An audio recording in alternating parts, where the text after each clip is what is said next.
figure out how to manipulate that. Soil amendments. These are some organic soil amendments. You can add these additives.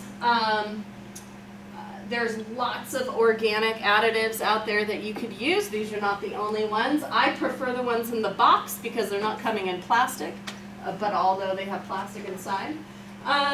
Composted manures. You can use composted manures. I really like using steer manure in a bag.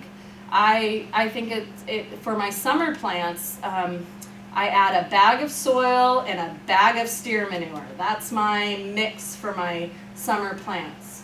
I'm making sure that they're going to get a lot of nitrogen from that manure. Now in the wintertime I don't add manure because my winter crops don't need as much nitrogen.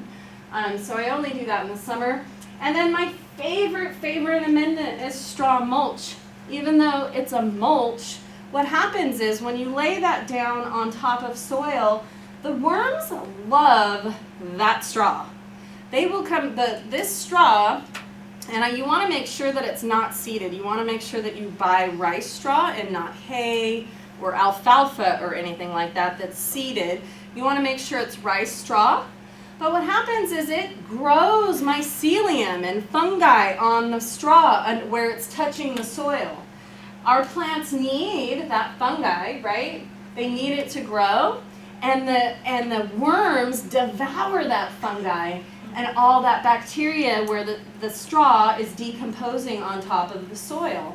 So not only are you getting straw that's decomposing and becoming soil for your plants, which is great, but your worms are coming up and eating all of that stuff too and pooping right there on the top of the soil. It's an amazing amendment in my mind. We have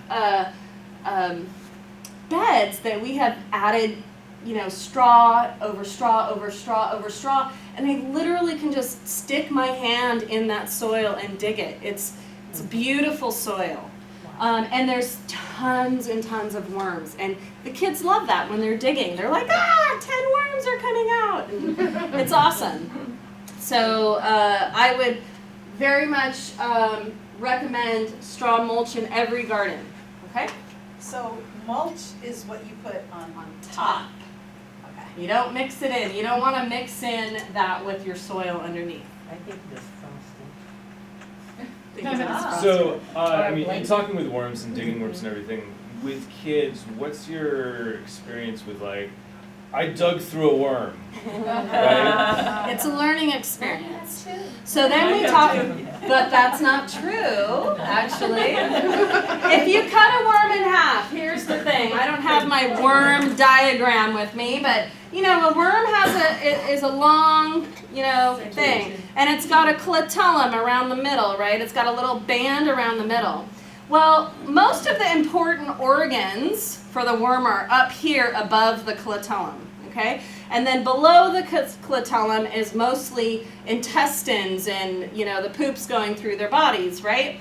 So technically, if you cut a worm down here below the clitellum, maybe that will heal and that one worm will live. It's like a lizard losing its tail. Mm-hmm. Maybe. Sometimes, possibly. But most of the time that worm's going to die.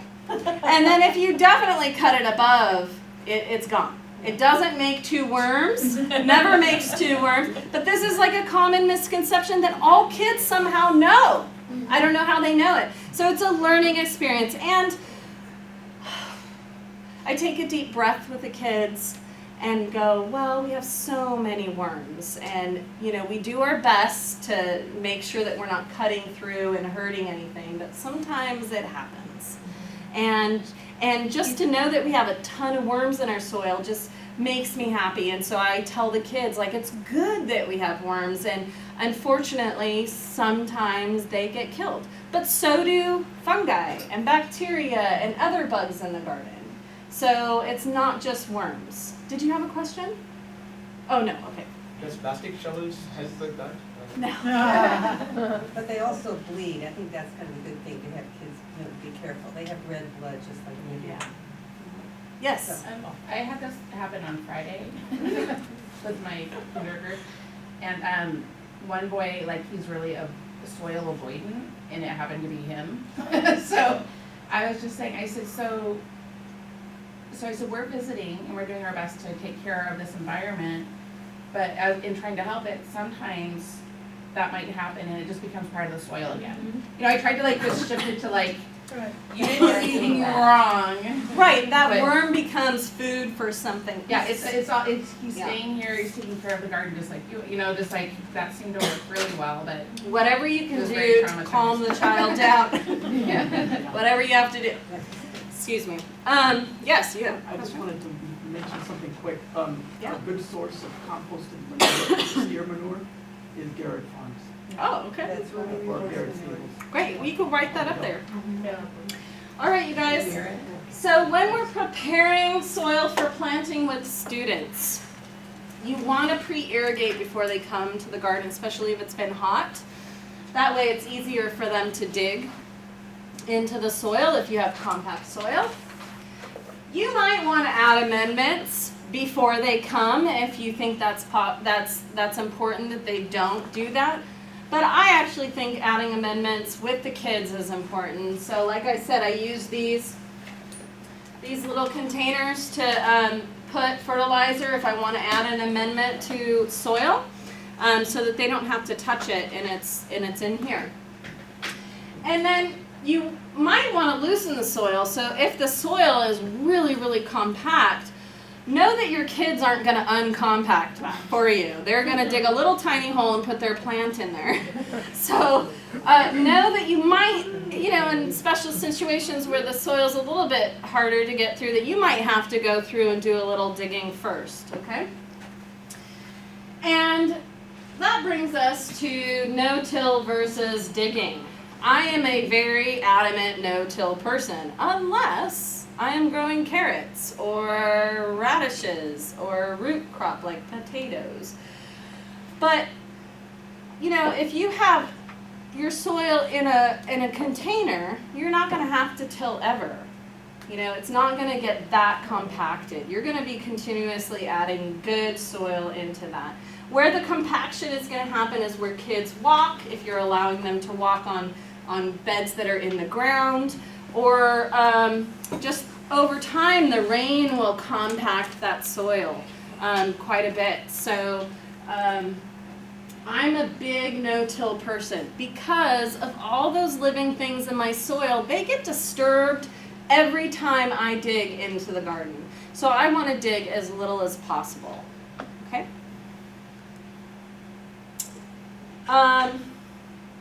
Okay. I have a question. Yes. Explain tilling. Tilling. It could be with a rototiller. Okay, It could just be tilling with your shovel. where you just kind Where of you're turn it just- over to get rid just- of weeds or something? Or Yeah, or you're just Or trying to juice up. add fluff up your Okay. compact soil. Gotcha. So a lot of all farmers Yeah. that grow in the ground till their soil every year, Yes. sometimes twice, right? And so what's happening is all that, not only is it releasing carbon into the atmosphere when you till, it is also disturbing your worms Got and it. your microbes and your fungi. And so in my mind, I don't want to they're doing what they're supposed to do down there, and I want to leave it that way. Okay. So I'm a big no-till person.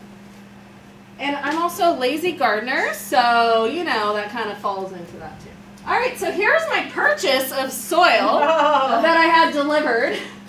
It is always cheap to go this way. In fact, this is Vision Recycling, and they gave this to me for free. All I had to do was pay for the delivery truck, which was $75. I got 5 yards of beautiful organic soil, Like hell. which was amazing. But it took us a couple of months to move that soil into our garden, which was really, and then between that time we killed the grass on the lawn outside.